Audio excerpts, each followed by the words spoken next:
Sir Madhu जी, आपका सबसे पहले तो वेलकम यहाँ पर खराड़ी के जो समापन समारोह में आप पधारे हैं। मैं आपसे पूछना चाहूँगा, ये जो टूर्नामेंट 8 दिन हो गए और लास्ट अंतिम दिन था, फाइनल मैच भी दोनों गांव के बीच में, दोनों गांव की दोनों टीमें थी, तो आपको यहाँ पर बुलाया है समापन समारोह में, तो आपको कैसा लग रहा है यहाँ पर, बताइए क्राउड देख करके। सबसे पहले तो आपका बहुत बहुत धन्यवाद, जो आप लाइव चला रहे हो, इतनी मेहनत कर रहे हो। ये खराड़ी गांव है, इस गांव के अंदर हमेशा जो भी आयोजन हुए हैं वो इतने बढ़िया, मुझे तो लगता है गेताड़ नहीं, अभी तो राजस्थान के अंदर सबसे बढ़िया कोई आयोजन, चाहे किसी ट्रॉफी का हो, चाहे कोई कार्यक्रम का हो, वो ये खराड़ी गांव है। यहाँ माँ करनी का आशीर्वाद है, यहाँ वीर तेजाजी महाराज की भूमि है, यहाँ बाबा रामदेव का आशीर्वाद है, और यहाँ के लोग, इस गांव के मारवाड़ के लोग हैं। और आपको जानते हो, आपने देखा होगा कि कितनी बड़ी संख्या में लोग देखने आते हैं। और हर प्लेयर के अंदर मैं धन्यवाद दूंगा मैनेजमेंट कमेटी को, आयोजक कमेटी को, तमाम प्लेयरों को, कि गेम को आपने गेम की भावना से खेला। और जो प्लेयर खुद में विश्वास करता है, और बॉलर अपने में विश्वास करता है, और फील्डर अपने में विश्वास रखता है, और वो हमेशा मैच हो ही नहीं जाएगा जिस दिन उस दिन का उनमें लक्ष्य हो और उनका भाग्य साथ दे।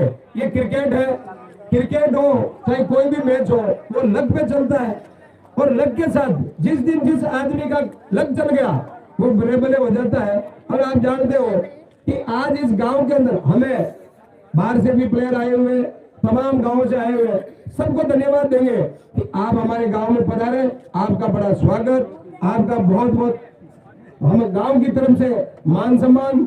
और आप जो लाइव चला रहे हो, हम आपको भी धन्यवाद देंगे कि आप जैसे लोग यदि ये चलाते रहेंगे, सारे लोग आपको, ये आपकी न्यूज राजस्थान जो है, हम कहते हैं हमारा ये आपके साथ सद्भावना है कि लाइव बहुत सारे लोग देखें और आप भी पॉपुलर हो, हमारा गांव का नाम भी आगे चले।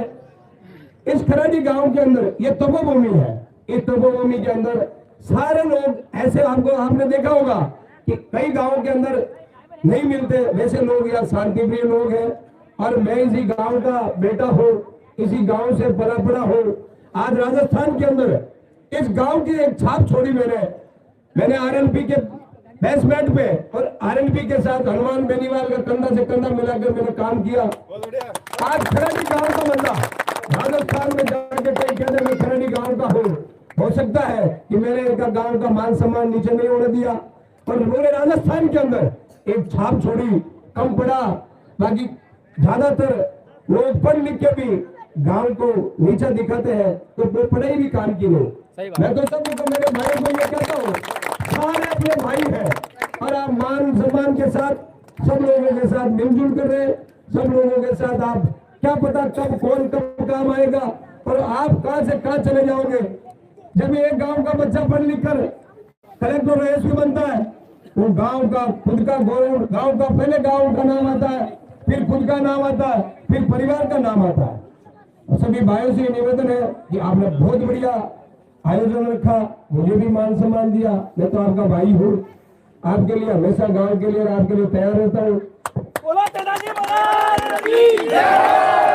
माधुराम जी, मैं आपको बता दूं कि यहाँ पर 8 दिन से ये जो प्रतियोगिता चल रही है, और जो युवा पीढ़ी है उसमें बहुत ही जोश और आक्रोश है, और बहुत ही अच्छे तरीके से इन्होंने मैनेजमेंट किया है। इसके लिए आप क्या कहना चाहेंगे युवा पीढ़ी के लिए, बताइए। भाई साहब, आपको बता देना चाहता हूँ, ये तो इतिहास कायम है।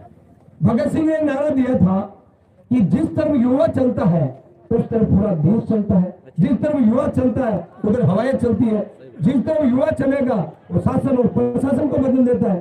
क्रांतिकारी है ये, कहां से कहां कैसे, युवाओं से बढ़कर कोई ताकत नहीं है। और जब युवा संगठित होकर लड़ते हैं, ये तो मैच है, वो तो बड़े बड़े तूफानों को रोक देते हैं। मेरा ये कहना, और सभी भाइयों के हमेशा ईमानदारी से खेलो। और जब गांव में कोई आयोजन हो, ऐसा होना चाहिए कि बाहर से आए हुआ अपना भाई है, और युवाओं को शांति, संयम और अपने लक्ष्य को लेकर आगे बढ़ना चाहिए।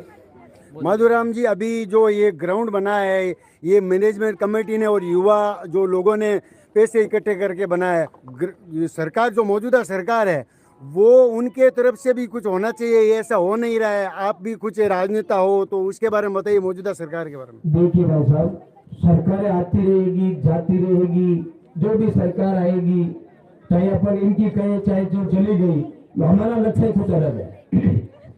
हम राजनीति से ज्यादा अपने युवा भाइयों के साथ खड़े रहते हैं। और मैं तो इनको कहता हूँ कि आप एक आवाज उठाओ, जुड़ते नहीं आपके पैसे लगाने के लिए मैं यहाँ शासन प्रशासन को खड़ा कर दूंगा। हमने तो बड़ी बड़ी सरकार चुकाई है, और ये मेरा गाँव है, यदि ये एक आवाज कर दे, आप बता दो किन सरकार को यहाँ लाके झुकानी, कल झुका दो, बहुत बढ़िया साहब, बहुत किस बढ़िया। शासन प्रशासन को झुकाना, कल झुका दो। और मैं इनको धन्यवाद दूंगा। ये कितने अच्छे लोग हैं, कितने बढ़िया मैनेजमेंट करने वाले भाई हैं, जो खुद ने अपना पैसा इकट्ठा कर लिए पर किसी के सामने झुके नहीं। ये युवाओं की ताकत बहुत है। बढ़िया साहब, बहुत बढ़िया। सामने दुनिया झुकती है, नेता झुकता है, शासन प्रशासन के लोग झुकते हैं, बाकी ये युवाओं के अंदर इतना बड़ा हौसला था कि खुद को खुद ने संभाल के खुद के हिसाब से आयोजन रखा, बहुत तगड़ा आयोजन रखा। मैं इनको बहुत बार बार धन्यवाद दूंगा कि मेरे भाइयों, आप किसी के सामने झुकना मत सीखो, झुकाना सीखो और मान सम्मान के साथ झुकाओ। अपने भाइयों को नहीं झुका के शासन प्रशासन को झुकाना सीखो। आपका मान सम्मान हमेशा कीर्ति आगे बढ़ती रहेगी। बहुत बढ़िया साहब। माधुराम जी, मैं लास्ट पूछूंगा। ये बात है कि कल एक मैच हुआ था जो फर्स्ट सेमीफाइनल था, वो आरएलपी उसमें एक टीम थी, उन्होंने आरएलपी नाम दिया टीम का, और जेतान क्षेत्र में एक आरएलपी का बहुत बड़ा पौधा आपने लगाया शुरुआत में, और अब आपके साथ में जुड़ गए हैं दिलीप जी चौधरी, वो भी हैं, उसके बारे में थोड़ा सा बता दीजिए चैनल के माध्यम से। देखिए भाई साहब, मैं सबसे बड़ा राजस्थान के अंदर नहीं हिंदुस्तान के अंदर धन्यवाद दूंगा इस मारवाड़ के इस माटी से पैदा हुए लाडले हनुमान धन्यवाद। बहुत बढ़िया साहब, बहुत बढ़िया। वो ऐसा आदमी है, न उसने जाति देखी, न पार्टी देखी, न दिन देखा, न रात देखा, न उसने संघर्ष के अंदर उसने सड़क से लेके विधानसभा तक, विधानसभा से लेकर लोकसभा तक संघर्ष किया। और वो मेरे बड़े भाई हैं, उन्होंने मुझे जो दायित्व दिया, आज मैं पाली और ब्यावर दोनों का जिला अध्यक्ष हूँ। आरएलपी टीम की बात करते हैं, ये नन्हे भाइयों का और मेरे जो छोटे भाई इनका हौसला है। आप किसी को पैसों से खरीद नहीं सकते, दिल से जो चलता है उनको आप रोक भी नहीं सकते हो, चाहे हवाई हो, चाहे आंधी हो, चाहे तूफान हो, कड़ाके की सर्दी हो, गर्मी हो, दिल को कोई नहीं रोक सकता। जो जिनके दिल में बैठ गया वो उनको आप नहीं रोक सकते, चाहे पार्टी पॉलिटिक्स की बात अलग रहेगी। उन्होंने आरएलपी की टीम उतारी थी, ये इन मेरे छोटे भाइयों का एक दिल था, उन्होंने का जज्बा था कि हम भी लड़ेंगे, हम भी जीतेंगे। हमारा भी संघर्ष है, हम कौन से जीतते हैं, सीटों मायना नहीं रखती, वोट मायना नहीं रखता, आप करते क्या हो, कैसे करते हो और कहाँ करते हो, वो बहुत बड़ा लक्ष्य होता है। बहुत कि बढ़िया हमारा सर। लक्ष्य क्या है? अच्छी बात है, बहुत बढ़िया। लक्ष्य यह है कि हमारे युवा भाई संगठित हो, संघर्ष करें और आगे बढ़े। पढ़ाई के अंदर जाएंगे, बड़ा नाम होगा गांव का, गांव का नाम गौरव करेंगे। हम भी इनके जो बड़े भाई हैं, और ये जब चाहे खेल हो, खेल कम नहीं है। एक नारा था, जब खेलेगा इंडिया तो बढ़ेगा इंडिया। ये बात खाली चोचले नहीं, इन भाइयों को पैसे आने चाहिए।